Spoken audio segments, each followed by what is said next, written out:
सभी को नमस्कार। वर्ष 2023 पाने की जबरदस्त इच्छा के साथ आज का सेशन स्पेशली ग्रेड फर्स्ट वाले बच्चों के लिए। इस वर्ष की सबसे अधिक चर्चित जो वैकेंसी है वो ग्रेड फर्स्ट है। और मैं हमेशा इस चीज के लिए बोलता हूं कि जिस बच्चे ने एमए कर रखा है उसे केवल और केवल इसके ऊपर सोचना चाहिए। क्यों सोचना चाहिए, उसके पीछे रीजन मैंने आपको बताया है कि जितने ऊपर की ओर आप देखेंगे, ऊपर का मतलब है जितनी उच्चतर वैकेंसियां होती हैं, याद रखना वहां सिलेक्शन बहुत आसान हो जाता है। और ग्रेड फेस्ट का भी रिजल्ट आए हैं, बहुत सारे बच्चों के रिजल्ट आपने देखे होंगे।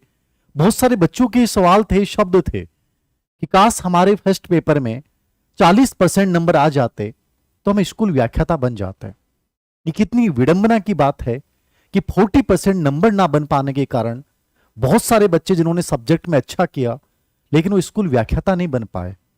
कहने का तात्पर्य यह है कि जब गजेटेड पोस्ट के लिए आप स्ट्रगल कर रहे हैं तो फिर इंतजार क्यों करना। आप में से आज मैं लगभग हर सवाल का जवाब देने का प्रयास करूंगा। इस वीडियो को अंतिम रूप से और पूरा देखना और इस वीडियो को अपने जीवन का और इस प्रिपरेशन का बेस बना लीजिएगा। और उसके बावजूद आपका कुछ नहीं होता है, बेटर नहीं कर पाते हैं, तो मुझसे सवाल कीजिएगा कि सर हमने आपको फॉलो नहीं किया, उसके बावजूद ऐसा क्यों हुआ। यदि आप मुझे फॉलो करें या ना करें, लेकिन याद रखना जो मैं स्ट्रेटेजी बताता हूं, जो मैं बातें आपको बोलता हूं, उनको ईमानदारी के साथ एक्शन मोड में और स्ट्रेंथ के साथ यदि तुम उसको अप्लाई करते हो तो निश्चित रूप से परिणाम जरूर आएगा। 4 से 5 बातें हैं। फर्स्ट पेपर के लिए क्या बेहतर हो सर, सेकंड पेपर के लिए हमें क्या करना चाहिए, उसके लिए अलग अलग वीडियो जाएंगे। लेकिन नॉर्मली 2-3 बातों से मैं शुरुआत करूंगा। पहली चीज, आप किसी भी एग्जाम को क्रैक करना चाहते हैं, grade first, grade second, grade third, RS, IAS, कोई भी आप करना चाहते हैं, सिंपल सा फंडा एक हमेशा याद रखो, एक परीक्षा एक बार। मतलब मुझे ग्रेड फर्स्ट बनना है, सर वैकेंसी आएगी कि नहीं आएगी? मैं कह रहा हूं कि वैकेंसी जरूर आएगी, देरी हो सकती है, लेकिन आचार संहिता लगने से पहले वैकेंसी जरूर निकालेंगे। क्योंकि जब वित्त विभाग में फाइल का जाना यह साबित करता है कि वैकेंसी निकालेंगे और कभी भी की गई मेहनत व्यर्थ नहीं जाती। याद रखना, आपको लगता है कि सर हमने बहुत मेहनत की है, कुछ नहीं होने वाला, सर हम लाइब्रेरी में जा रहे हैं, कुछ लोग ये कह रहे हैं कि नहीं कुछ नहीं आएगा, तुम लोग यूं ही मेहनत कर रहे हो। कहने दो कहने वालों को, तुम अपने कर्तव्य पथ पे लगे रहो। याद रखना, दुनिया से जितनी बातें बोलोगे, आप मेरी बातें सुन रहे हो, दूसरा ये बोलेगा, तीसरा ये बोलेगा। जैसे मैं कोई किताब बताता हूं, दूसरा कह देगा नहीं ये किताब पढ़ लो, तीसरा कह देगा ये किताब पढ़ लो। हर इंसान अलग अलग बोलेगा। याद रखना, सेम बोल ही नहीं सकता, क्योंकि सेम बोलेगा तो उसे लगेगा कि यार ये तो उन्होंने भी बोली थी, मैं क्यों बोलूं। तो आप याद रखो, सुनो अपने मन की, कहने दो सबको। याद रखना, वैकेंसी जरूर आएंगी, पोस्टें खाली हैं तो भरी जाएंगी, ये तय मान के चलना। आप कह दोगे कि सर आपका स्वार्थ हो सकता है, आपको तो कोई कोर्स बेचना हो, आपको अपनी किताब बेचनी हो। याद रखना, ना तो मेरे यहां बोलने से मेरी किताब बिकेगी, ना कोर्स बिकेगा। वो बिकेगा क्वालिटी की वजह से, वो मेरी मेहनत की वजह से। और इसलिए आप मेरे ये निहितार्थ मत निकाला करो। और मैं तो ये भी नहीं कहता, कभी नहीं बोलता, मैं तो कहता हूं सेल्फ स्टडी से बेटर कुछ होता भी नहीं है।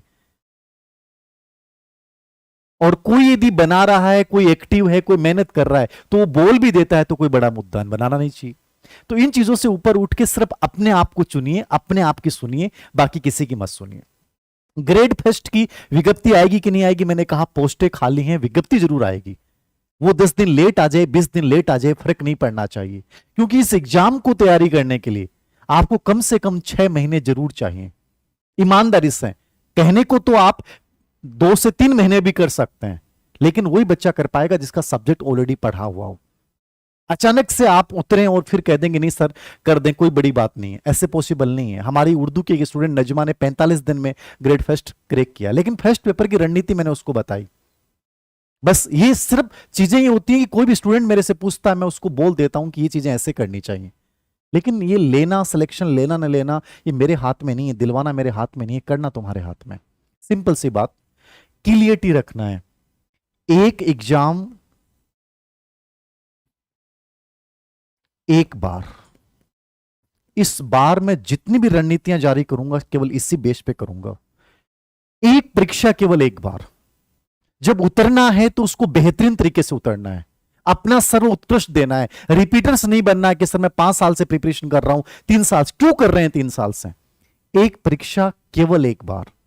हमें सही चुनाव करना है, सही निर्देशन में आगे बढ़ना है, सही मेंटर के साथ आगे चलना है, रिपीटर्स नहीं बनना है।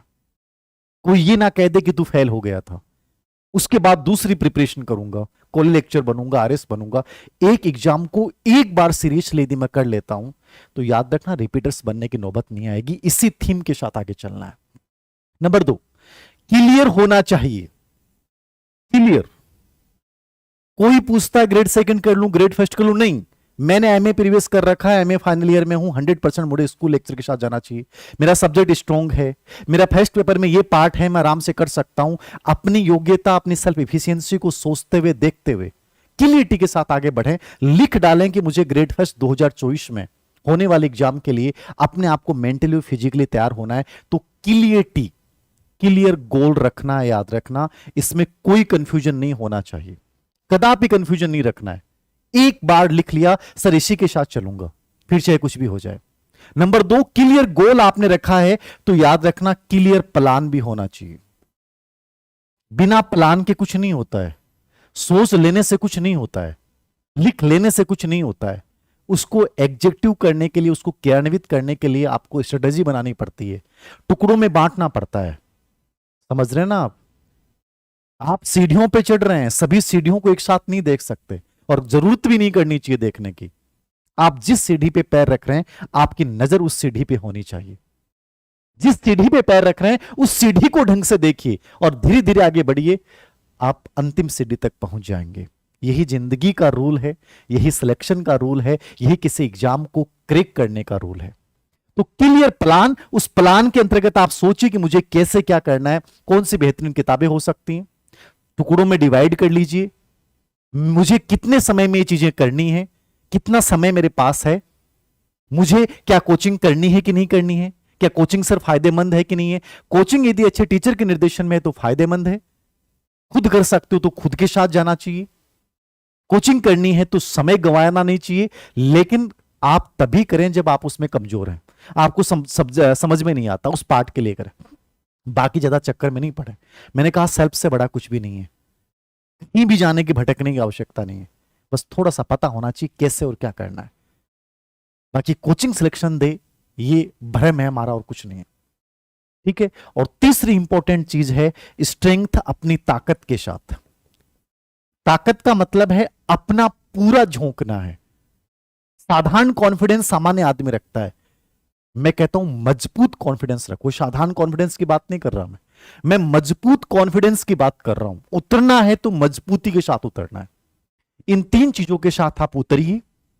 एक एग्जाम एक बार क्रैक करना है, ग्रेड फर्स्ट के लिए सबसे इंपॉर्टेंट चीज है सिलेबस आपके माइंड में रहना चाहिए, ओल्ड क्वेश्चन पेपर का पैटर्न आपके दिमाग में रहना चाहिए। फिर आपको किसी की नहीं सुननी है, सिर्फ अपनी सुननी है। कमिटमेंट अपने साथ एक बार कर लिया, फिर बढ़ना है, हर हाल में बढ़ना है। ये तो एक बेसिक बातें हैं जो आपको याद रखनी। अब अपन बात करते हैं, ग्रेड फर्स्ट में 2 पार्ट आते हैं, एक पार्ट जीके का है, एक पार्ट आपका सब्जेक्ट का है। देखिए कैसे क्या इसके साथ जाएंगे, आपको देखना है। ग्रेड फर्स्ट में हम देखते हैं कि फर्स्ट पेपर में क्या है, जिसको सामान्य जीके बोलते हैं, कुछ भी बोलते हैं आप, ठीक है, लेकिन ये पेपर बहुत इंपॉर्टेंट है। ये इसमें 75 क्वेश्चन, 75 क्वेश्चन आएंगे आपके सामने, 150 नंबर का इंपॉर्टेंट है। नेगेटिव मार्किंग सब में होती है, आरपीएस में पता है। सब्जेक्ट जो आएगा वो 150 क्वेश्चन का आएगा, 300 मार्क्स हैं, और इसमें 40 नंबर की साइकोलॉजी है, ठीक है। साइकोलॉजी मतलब पेडागोजी, आईसीटी, इसमें सब आ गया, ठीक है। पहले 60 नंबर की होती थी, इस बार 20 क्वेश्चन आएंगे, ठीक है, 40 नंबर की। बट बड़ा इंपॉर्टेंट रोल इसलिए है क्योंकि लास्ट 2022 में जो पेपर हुए हैं उनमें पहली बार साइकोलॉजी बहुत अच्छे लेवल की पूछी गई, पेडागोजी और आईसीटी के प्रश्न बहुत उच्च स्तरीय लेवल के पूछे गए। इसलिए मैंने भी इस किताब को बहुत अपडेट किया। अभी जो नई किताब 1 या 2 सितंबर को आ रही है, मेहनत बहुत अलग तरीके से की है उसमें। तो थोड़ा सा आपको इस चीज को ध्यान में रखना है कि पेडागोजी और आईसीटी को अपडेट के अकॉर्डिंग कवर करना है। लेवल आरपीसी का अच्छा आ रहा है। सब्जेक्ट आपका 130 क्वेश्चन है आपके, जिस सब्जेक्ट से आप बिलोंग करते हैं कमजोर है, मजबूत बनाया जा सकता है। और मुझे लगता नहीं, मैं बार बार बोलता हूं, ह्यूमैनिटीज के विषय को आप आराम से सेल्फ स्टडी कर सकते हैं। लेकिन आपका कोई ऐसा विषय जो अंडरस्टैंडिंग लेवल वाला है, वहां आप किसी कोचिंग की हेल्प ले सकते हैं, कहीं किसी ऑनलाइन कोर्स की हेल्प ले सकते हैं जो आपको बेटर लगता है, टेस्ट सीरीज की हेल्प ले सकते हैं जहां आपको बेटर लगता है। लेकिन सब्जेक्ट को तैयार करने का सिंपल तरीका है, उस विषय की कुछ प्रमाणिक किताबें, मैंने अलग अलग विषय के वीडियोस बनाए हैं। मैं दोबारा से एक छोटी सी श्रृंखला में जो इस भर्ती के टॉपर्स हैं उनके साथ 15-15 मिनट के वीडियो सभी विषय के डाल दूंगा, आप उनको फॉलो कर लीजिएगा। प्रमाणिक किताब, ओल्ड क्वेश्चन पेपर लेट और बार बार अभ्यास, चुनिंदा सामग्री के साथ निरंतरता के साथ आगे बढ़ना है, विषय में यदि पारंगत होना है। साइकोलॉजी में नई बुक अपडेट आ जाएगी, आपको मेरी बुक अच्छी लगती है तो लीजिए, बाकी मार्केट में आपको जो बेटर लगती है वो लीजिए, क्योंकि मुझे ऐसा लगता है कि मैंने बहुत बेटर लिखा है, इसलिए मैं तो मेरी सजेस्ट करूंगा और मेरा कॉन्फिडेंस भी है। आपको जो बेटर लगता है, दुनिया जो बोलती है उनकी सुन लीजिए, आप कोई भी लेके आइए, यह आपके ऊपर डिपेंड करता है, समझ रहे हैं आप। बट ग्रेड फेस्ट की साइकोलॉजी डिफरेंट है, अच्छी लेवल की आती है, पेडागोजी आईसीटी डिफरेंट लेवल का आता है। तो ये तो आपका सब्जेक्ट है 300 नंबर का, इसके बिना आप नहीं बन सकते, ये आपकी मेरिट को तय करता है, आपके सिलेक्शन को तय करता है। ये फर्स्ट पेपर के बिना आप यहां नहीं पहुंच सकते, इसलिए एक के बिना दूसरा अधूरा, एक दूसरे के पूरक हैं। तो सब्जेक्ट को लेकर मैं अलग स्ट्रेटेजी बताऊंगा, साइकोलॉजी को लेकर मैंने बोल ही दिया है। सब्जेक्ट को लेकर आपको किसी एक अच्छे टीचर के निर्देशन में, जो वास्तव में रियल में सक्सेसफुल इंसान है, जस्ट सफलता प्राप्त की है, उसको आपको फॉलो करना चाहिए, जो बहुत निष्पक्ष तरीके से बोलता है। आराम से उसके साथ जाइए और उनको आगे बढ़िए, सेल्फ स्टडी से बेटर कोई ऑप्शन नहीं होता है, याद रखना। अच्छा कंटेंट, कम कंटेंट, रिपीटेशन बार बार, यही विषय को तैयार करने का तरीका। फर्स्ट पेपर का जो पार्ट है 75 क्वेश्चन है, मैंने कहा सिलेक्शन में बहुत बड़ा रोल है। कैसे रोल है? क्योंकि देखने में आता है कि बहुत सारे बच्चे, जैसे पॉलिटिकल साइंस का रिजल्ट आया, मैं बहुत सारे बच्चों के मेरे पास मैसेज आए, सर फर्स्ट पेपर नहीं हो रहा, क्या करें? ये बड़ी विडंबना की भी बात है। अब इससे डरने की आवश्यकता नहीं है कि सर फर्स्ट पेपर नहीं होता है, सब्जेक्ट में अच्छे नंबर आ जाते हैं, क्या करें? कहीं भी डरने नहीं, यदि स्ट्रेटेजी के साथ चलेंगे, थोड़ा सा सटीकता के साथ आगे बढ़ेंगे, एक कदम के साथ दूसरा कदम बढ़ाते हुए चलेंगे, बहुत बेटर कर पाएंगे। ठीक है, 75 क्वेश्चन आएंगे आपके, 150 नंबर का ये पार्ट है, आराम से किया जा सकता है, थोड़ा सा सटीकता के साथ आगे बढ़ना है, डरने की आवश्यकता नहीं है। आज से, अभी से प्लानिंग के साथ स्टार्ट करें। ठीक है, इसको लेकर अलग से अपन हर सब्जेक्ट वाइज सेशन अलग कर लेंगे। आगे बढ़ते हैं फर्स्ट पेपर में। मैंने पूरे पेपर का एनालिसिस किया है, यूं वीडियो नहीं बनाता हूं। 2022 के संस्कृत शिक्षा विभाग, सामान्य शिक्षा विभाग, फिर फर्स्ट पेपर में क्या क्या चीजें हो सकती हैं, एक एक चीज को एनालिसिस किया है।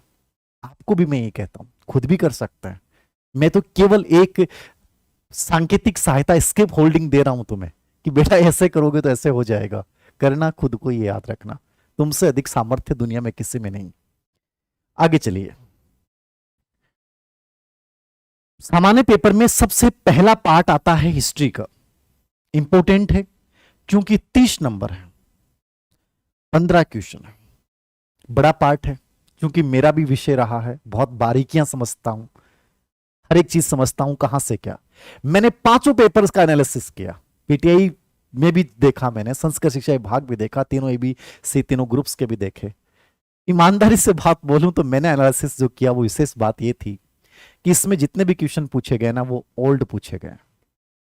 ओल्ड मतलब आपको यदि इंडियन हिस्ट्री का थोड़ा सा नॉलेज है, राजस्थान हिस्ट्री में बहुत कॉमन पर्सन पूछे गए हैं, बहुत कॉमन पर्सन पूछे गए, लेकिन जो पर्सन पूछे गए हैं वो कभी ना कभी किसी न किसी एग्जाम में पूछे गए हैं। कोई बहुत नया पर्सन नहीं बनाया गया, याद रखना।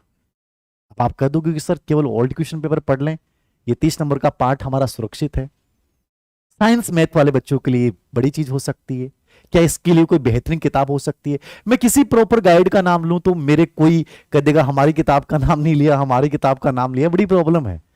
किसी एक का सपोर्ट कर दो, बड़ी दिक्कत हो जाती है, क्योंकि ये एक ऐसा पार्ट है जिसपे हर किसी ने किताब लिखी है, वो बेहतरीन लिखी है, कोई किताब में कमी नहीं है, हर पब्लिकेशन की गाइड इस पे अच्छी है, क्योंकि सब में सेम मैटर है।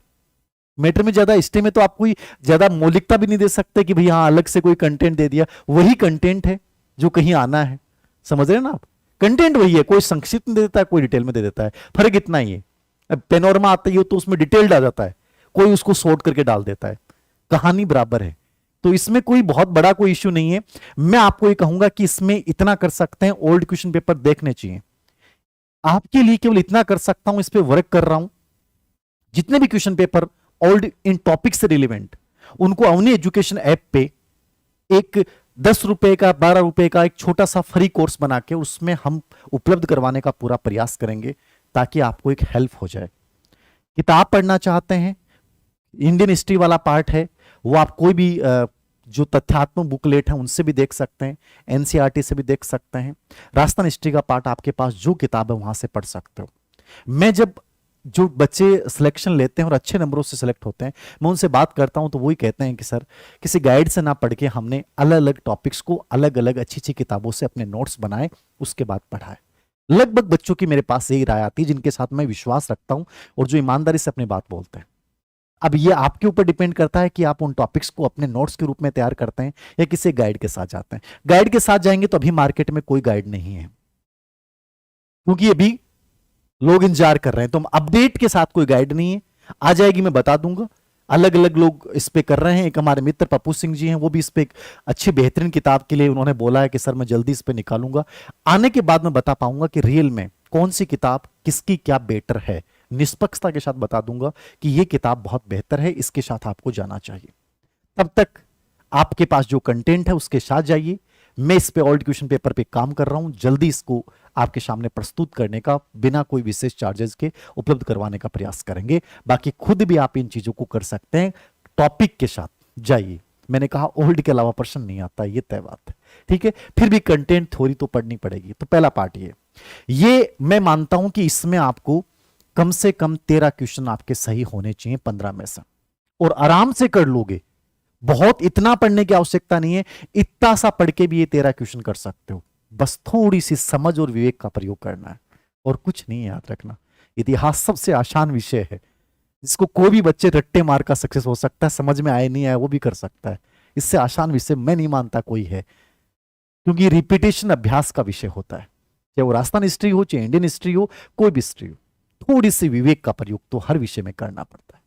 आगे देखिए, पहला पार्ट इंपॉर्टेंट। दूसरा पार्ट अपने बात करते हैं हिस्ट्री के बाद मैथ रीजनिंग का पार्ट। ये दोनों को मैंने जोड़ा है, मैथ रीजनिंग और जनरल साइंस, क्योंकि साइंस आर्ट्स वाले बच्चों के सामने बड़ी तकलीफ होती है कि सर ये तो समझ में नहीं आती। अब जैसे मुझे मैथ नहीं आती थी तो मेरे लिए तकलीफ का विषय है कि भाई मैथ की जितना करना है उतना कर ले। दुनिया के वर्ल्ड के सबसे रामानुजन जी भी पढ़ाने आ जाए ना, तो भाई मेरे तो मैथ नहीं आए, क्योंकि मेरा नजरिया मैथ के प्रति नेगेटिव हो गया। लेकिन ये तय है कि मैं रीजनिंग का प्रश्न कभी गलत नहीं करता।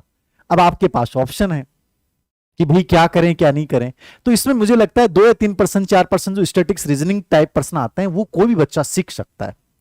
सीखने को मैथ भी सीख लेगा। यदि मैथ तकलीफ देती है जिस बच्चे को पहले नहीं आई, क्योंकि मेरे तो मैथ में बाई ग्रेस आई थी, तो मैं तो समझ गया था भाई पार नहीं पड़ेगी। लेकिन उसके बाद जब मैंने आरएस प्रिपरेशन की तो मैं मैथ के औसत है, प्रतिशत वाले हैं, इन प्रश्नों को मैं सीख गया था। मुझे लगा कि यार सीखना तो चाहिए। तो प्रेशर जब पड़ता है तो इंसान कुछ भी कर जाता है। देखो सिंपल सी बात है। तो मेरे अकॉर्डिंग, क्योंकि इसका रोल बड़ा है, 20 नंबर का पार्ट है मैथ रीजनिंग का।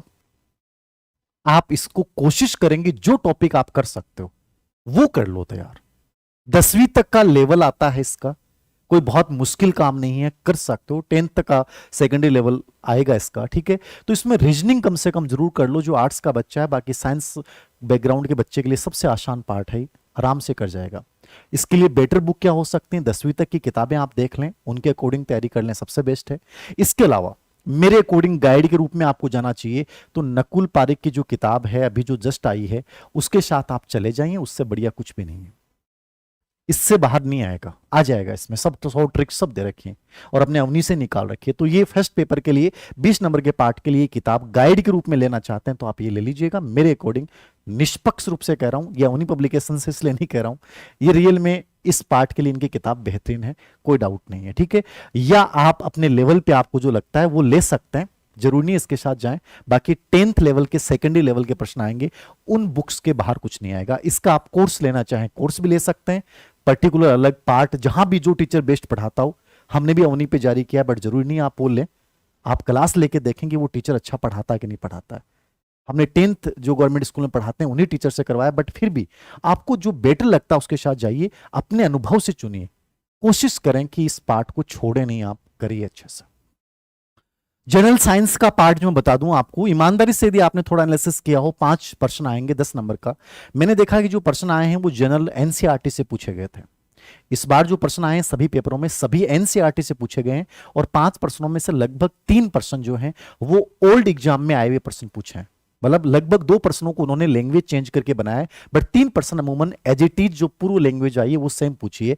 तो जनरल साइंस मतलब एनसीईआरटी से बढ़िया कुछ नहीं है। एनसीईआरटी के साथ उन टॉपिक जो सिलेबस में उसी के अकॉर्डिंग चले जाएं आप, सब कुछ पढ़ने की आवश्यकता नहीं।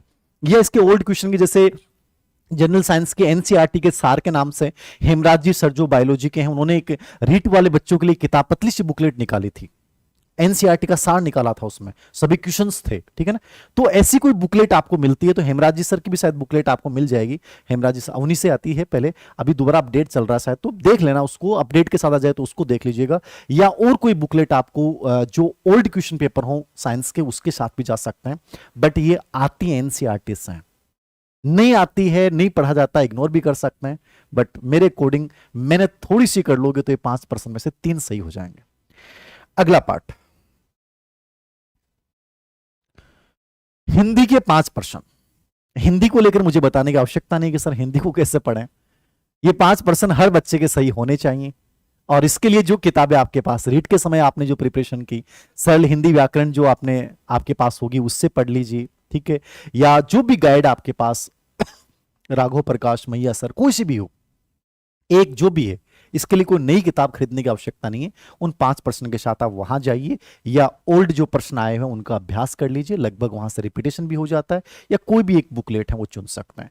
इंग्लिश के लिए मैंने आपको पहले ही बोला है, आरएस प्रिपरेशन के समय मैंने बीएस रस्तोगी की किताब पढ़ी थी, वो बढ़िया किताब लगी मुझे, लैंग्वेज बहुत अच्छी लगी। वो 5 प्रश्न के लिए आप देख सकते हैं, या इन 5 प्रश्नों के लिए आप कोई जो पर्टिकुलर 5 प्रश्नों का कोर्स करवाए, ठीक है ना, हमने भी जारी कर रखा है, बट फिर भी आपको जो बेटर लगे जिसकी भाषा, उसके साथ जाइए, या किसी के पास व्यक्तिगत ट्यूशन लेके भी आप इन 5 प्रश्नों को सही कर सकते हैं। इंग्लिश हार्ड नहीं आती है स्कूल लेक्चर में, आपको डर भी लगता है तो भी आप कर सकते हो। बस ये मत सोच लेना पहले से, जैसे मैंने हमेशा मैथ के बारे में सोच लिया था कि यार मुझे नहीं आएगी, आ सकती हर चीज है, बस तरीके से समझाने वाला कोई इंसान होना चाहिए, समझ गए ना आप। तरीके से समझाने वाला इंसान होना चाहिए, जो कायदे वाला इंसान होगा ना वो आपको एक एक चीज बता देगा, ठीक है। तो ये 10 नंबर का 20 नंबर का पार्ट है, 5-5 क्वेश्चन है, मेरे अकॉर्डिंग आप कर सकते हो, करना चाहो तो इसके साथ आपको जाना चाहिए।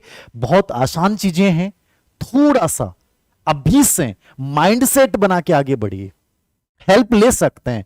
आप ये सोच लें कि मैं अकेला नहीं कर पाओगे, थोड़ी हेल्प हमें चाहिए, किसी पर्टिकुलर पार्ट विशेष में किसी की जगह हेल्प ले सकते हो, टीचर की हो सकती है, आपका साथी हो सकता है, कोई ऑनलाइन जो भी चीजें आपको हेल्प मिलती है वहां से लीजिए, ठीक है। तो बीके रस्तोगी मुझे बेस्ट लगी थी, और राघव प्रकाश या मैया सर की कोई भी किताब आप देख लीजिएगा। समसामयिकी के 10 प्रश्न आते हैं। मैंने चारों पेपरों का एनालिसिस किया तो मैंने देखा कि ज्यादातर जो टॉपिक हैं वो सब इंडियन करंट के हैं। राजस्थान का हल्का सा नाम दे रखा है, लेकिन जब प्रश्न आते हैं ना तो इन 10 प्रश्नों में से लगभग 4 प्रश्न राजस्थान के आते हैं, और 6 प्रश्न जो आते हैं वो भारत के आते हैं। और विशेष बात यह है कि करंट को अभी नहीं देखना है, अभी केवल अखबार वगैरह, जैसे अभी चंद्रयान गया है तो स्पेस ऑर्गेनाइजेशन पे 1 प्रश्न हर करंट में आया है। तो अब चंद्रयान चर्चित है, इससे पहले कोई अभियान है, भविष्य के जो अभियान है उनको तैयार कर लो, 1 प्रश्न तैयार है। पुरस्कार जो भी हैं, चाहे वो बिहारी पुरस्कार है, चाहे वो खेल के अंतर्गत कोई पुरस्कार है, मतलब पुरस्कारों पे लगभग करंट में इंडिया राजस्थान दोनों में से ही 2+ प्रश्न पूछे गए हैं। स्पोर्ट्स पे राजस्थान से रिलेवेंट करके 1 प्रश्न, जो भी स्पोर्ट्स का प्रश्न राजस्थान से रिलेवेंट करके पूछा गया है। योजना राजस्थान की 1 या 2 योजना पे प्रश्न पूछा गया है, समझ रहे हैं आप। तो टोटल आपको यह समझना है कि इसमें भारत का और वर्ल्ड का भी नाम ले रखा है। वर्ल्ड का नॉर्मली आता नहीं है, बट फिर भी भारत और राजस्थान के ये 10 प्रश्न है, ये लास्ट टाइम में कवर किए जा सकते हैं। कोई भी अर्धवार्षिकांक वार्षिकांक ले आना, अखबार वगैरह पढ़ते रहो। राजस्थान के 4 प्रश्न है वो अपने उन्हीं की जो फ्री बुकलेट है हर महीने के हम निकालते हैं उसी से हो जाए, क्योंकि अखबार उसमें डालता हूं, सुजस उसमें डालते हैं, तो उसी से हो जाएगा फ्री वाली, उसका भी अर्धवार्षिका निकालेंगे। या मार्केट में जो आपको बेटर लगती है, जिसकी भाषा आपको आसान लगती है, वो मूमल हो सकती है, विनोद वाली किताब हो सकती है, कोई तीसरी हो सकती है। नॉर्मली मूमल ठीक आता है इसमें मूल्यांक, ठीक है, वार्षिकांक अर्धवार्षिकांक, तो वो आप उसके साथ जा सकते हैं। तो करंट में अभी इंतजार कीजिएगा, अभी आप अपने हिसाब से पढ़ते रहें, इसमें लास्ट में और चीजें मैं बता दूंगा, कौन से टॉपिक में से क्या क्वेश्चन आने की संभावना रहेगी ये भी मैं आपको बता दूंगा, ठीक है। ये 10 नंबर का पार्ट, ये 10 क्वेश्चन हो गए 20 नंबर का पार्ट। उसके बाद आता है स्कूल मैनेजमेंट, इसका बड़ा रोल है स्कूल मैनेजमेंट का। पहले इस पे 15 प्रश्न आते थे, आजकल यद्यपि संस्कृत शिक्षा विभाग का जो पेपर हुआ उसमें 15 पूछे गए हैं, लेकिन नॉर्मल सामान्य शिक्षा विभाग में इसमें 10 ही आए हैं, संस्कृत शिक्षा विभाग में 15 आए, याद रखना, ठीक है। 10 प्रश्न आते हैं, 20 नंबर का पार्ट है। स्कूल मैनेजमेंट का जो प्रश्न पूछने का तरीका है, 3 यूनिट में डिवाइडेशन है। जो पहली यूनिट है उसमें स्कूल प्रबंधन के कार्य, मतलब मैनेजमेंट के कार्य, उस पे 1 प्रश्न जरूर आता है। 1 प्रश्न जो आता है वो नेतृत्व की शैली के ऊपर आता है, ठीक है। और 1 प्रश्न टोटल क्वालिटी एजुकेशन हो सकता है, पर्यवेक्षण हो सकता है, निरीक्षण। पहली यूनिट में से लगभग यहां से 3 प्रश्न पूछे गए हैं, क्योंकि मैंने पढ़ाया था अपने अवनी एजुकेशन ऐप पे और मैंने इसकी टेस्ट सीरीज भी स्टार्ट की, तो मुझे एक एक चीज का बारीकी से पता है। और पेपरों का 3 प्रश्न फर्स्ट यूनिट से, सेकेंड यूनिट में से 4 से 5 प्रश्न आते हैं, ठीक है। और थर्ड यूनिट में से 2 प्रश्न यहां से पूछे जाते हैं, मतलब ये यूनिट ज्यादा इंपॉर्टेंट है। 3 इसमें से, 2 इसमें से। दूसरी लास्ट वाली यूनिट में से तो आरटी 2009 है, आरटी 2009 में से प्रश्न गलत हो ही नहीं सकता।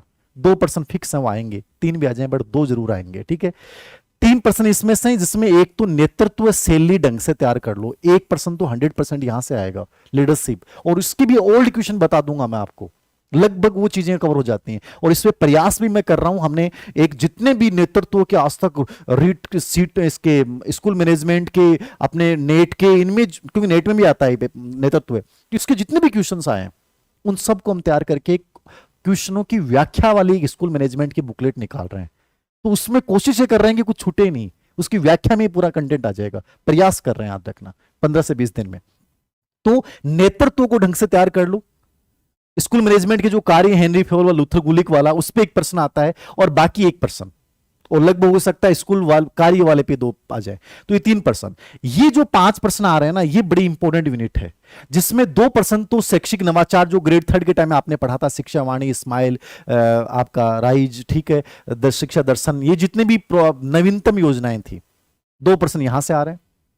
बाकी माध्यमिक शिक्षा बोर्ड पे आ जाएगा, आरएससीआरटी पे आ जाएगा, डाइट पे आ जाएगा, ठीक है, आईएससी पे आ जाएगा। इनमें से कोई 2 प्रश्न पूछ सकता है, या माध्यमिक शिक्षा अभियान, समग्र शिक्षा अभियान, इन पे पूछ लेगा। मतलब तीसरी यूनिट सबसे बड़ी भी है, दूसरी यूनिट सबसे बड़ी भी है, और इसमें सबसे अधिक टॉपिक भी हैं, बट इसमें इनोवेटिव चीजें हैं, नवीन नवाचार वाले हैं। तो इसकी अभी कोई थ्योरी वाली किताब आपको खरीदने की आवश्यकता नहीं है, क्योंकि इसमें अपडेट आता है, इसलिए अभी कोई किताब नहीं खरीदनी चाहिए।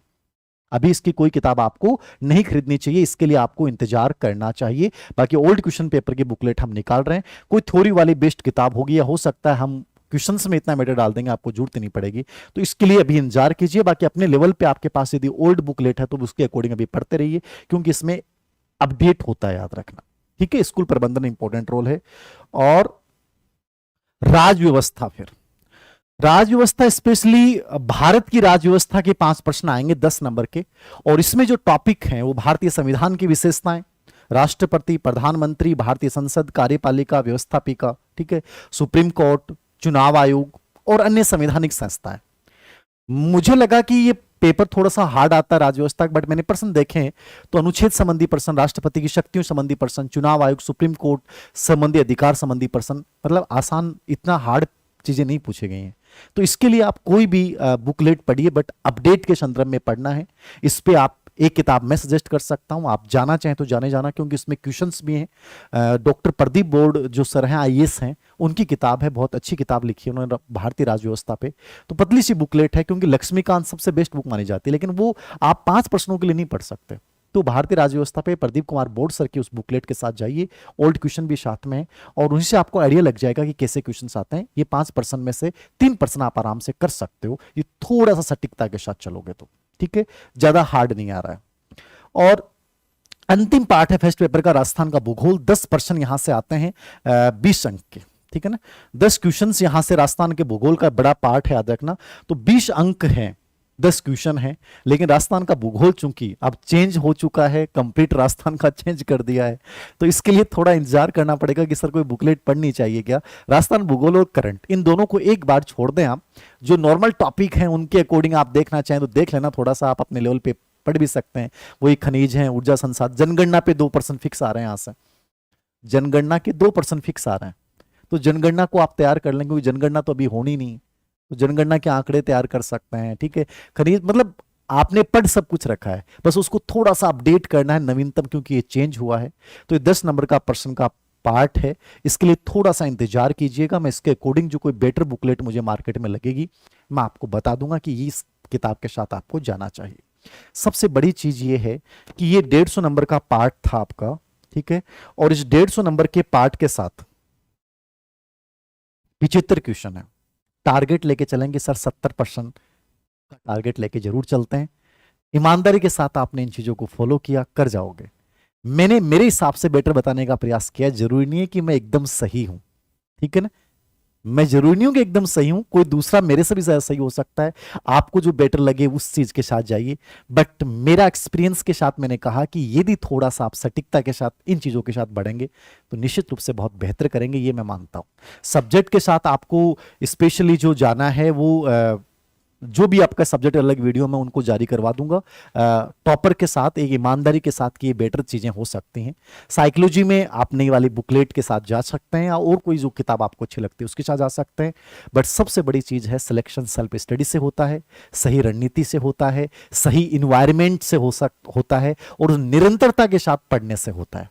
क्लियरिटी रखिए हर चीज में, जिसके साथ भी जाना है वहां कंफ्यूजन नहीं रखना है, फिर आप बेहतर कर पाओगे। वैकेंसी कभी भी आई, लेकिन मेरे अकॉर्डिंग गंभीर विद्यार्थी को बिना इंतजार किए इन चीजों के साथ चलना चाहिए, जाना चाहिए। ये मेरी तरफ से एक बेहतर आपको मार्गदर्शन के लिए बताया गया है। इसमें आपको अच्छा लगता है तो फॉलो कीजिए, नहीं लगता है तो छोड़ दीजिए। इसमें और जो चीजें अपडेट होंगी, मुझे लगेगा कि आपको इन चीजों के साथ जाना चाहिए, मैं इसमें अपडेट कर दूंगा, जोड़ दूंगा। जैसे विज्ञापन आता है उसके साथ में एक वीडियो और अपडेट कर दूंगा।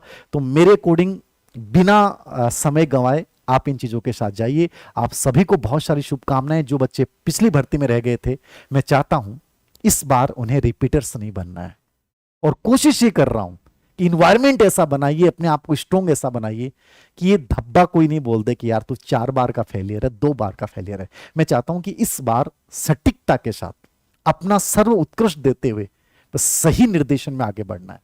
रिपीटर्स हमें नहीं बनना है, एक एग्जाम एक बार। Thank you very much.